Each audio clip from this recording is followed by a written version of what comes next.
حضرت حلیمہ نبی کریم صلی اللہ علیہ وسلم کو آپ صلی اللہ علیہ وسلم کے بارے میں خطرہ محسوس کرنے کے بعد جناب حلیمہ نے نبی کریم صلی اللہ علیہ وسلم کو حضرت آمنہ کے سپرد کر دیا۔ نبی کریم صلی اللہ علیہ وسلم تقریباً 2 سال تک اپنی والدہ ماجدہ حضرت آمنہ کے زیر کفالت رہے۔ جب نبی کریم صلی اللہ علیہ وسلم تقریباً 6 سال کی عمر کو پہنچے، آپ کی والدہ ماجدہ نے مدینہ جانے کا ارادہ کیا اور آپ صلی اللہ علیہ وسلم کو بھی ساتھ لے کر گئیں اور ساتھ ایمن بھی تھیں۔ جناب آمنہ 1 مہینہ اپنے میکے میں رہ کر جب واپس مکہ کی طرف روانہ ہوئی تو راستہ میں جناب حضرت آمنہ کا ابوا کے مقام پر انتقال ہو گیا اور وہیں پر آپ مدفون ہوئیں۔ ایمن نبی کریم صلی اللہ علیہ وسلم کو لے کر مکہ آئیں اور جناب آمنہ کے انتقال کی خبر دی تو جناب عبدالمطلب کو بڑا دکھ ہوا اور بڑا غم ہوا آپ صلی اللہ علیہ وسلم کی والدہ ماجدہ کے انتقال پر۔ پھر نبی کریم صلی اللہ علیہ وسلم اپنی والدہ ماجدہ کے انتقال کے بعد اپنے دادا جناب عبدالمطلب کی کفالت میں آ گئے۔ جناب عبدالمطلب آپ صلی اللہ علیہ وسلم کا بڑا احترام کرتے تھے، آپ کو بڑی عزت سے رکھا کرتے تھے، آپ صلی اللہ علیہ وسلم کو اپنے بیٹوں سے بھی زیادہ عزیز رکھتے تھے۔ جناب عبدالمطلب کے لیے حرم پاک کے اندر ایک خاص فرش بچھایا جاتا تھا جس پر جناب عبدالمطلب بیٹھا کرتے تھے۔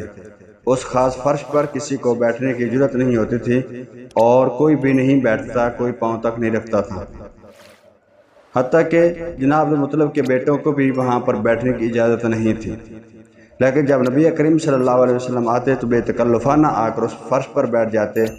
جناب عبدالمطلب آپ اس بات پر خوش ہوتے اور آپ صلی اللہ علیہ وسلم کو منع نہیں کیا جاتا تھا، حتیٰ کہ ایک مرتبہ جناب عبدالمطلب کے کسی بیٹے نے کہہ بھی دیا کہ ہمیں تو یہاں پر بیٹھنے کی اجازت نہیں ہے، اس بچے کو یہاں پر کیوں بٹھایا جاتا ہے؟ تو جناب عبدالمطلب نے کہا کہ اس میرے بچے کو بیٹھنے دو، یہ میرا بیٹا بڑی شان والا ہے، بڑے مقام والا ہے۔ تو جناب عبدالمطلب نے نبی کریم صلی اللہ علیہ وسلم کی 2 سال تک کفالت کی اور آپ صلی اللہ علیہ وسلم کا ہر لحاظ سے خیال رکھا۔ جب نبی کریم صلی اللہ علیہ وسلم 8 سال کی عمر کو پہنچے تو آپ کے دادا جناب عبدالمطلب کا بھی انتقال ہو گیا۔ پھر نبی کریم صلی اللہ علیہ وسلم جناب عبدالمطلب کی وفات کے بعد اپنے چچا ابو طالب کی زیر کفالت آ گئے۔ ابو طالب آپ صلی اللہ علیہ وسلم کو اپنے بیٹوں سے بھی زیادہ عزیز رکھتا تھا، ہر لحاظ سے آپ صلی اللہ علیہ وسلم کی حفاظت کا اہتمام کرتا تھا، آپ کا خیال، آپ کی عزت و احترام کرتا تھا۔ حتیٰ کہ ایک دفعہ مکہ کے لوگ جمع ہو کر جناب ابو طالب کے پاس آئے اور کہا کہ قحط سالی ہو گئی، بارشیں نہیں ہو رہی، آپ دعا کریں کہ اللہ تعالیٰ بارش برسا دے۔ جناب ابو طالب نبی کریم صلی اللہ علیہ وسلم کو لے کر بیت اللہ حاضر ہوئے، آپ صلی اللہ علیہ وسلم کو دونوں ہاتھوں میں پکڑ کر اٹھایا اور آپ صلی اللہ علیہ وسلم کی پشت کو بیت اللہ سے لگا دیا۔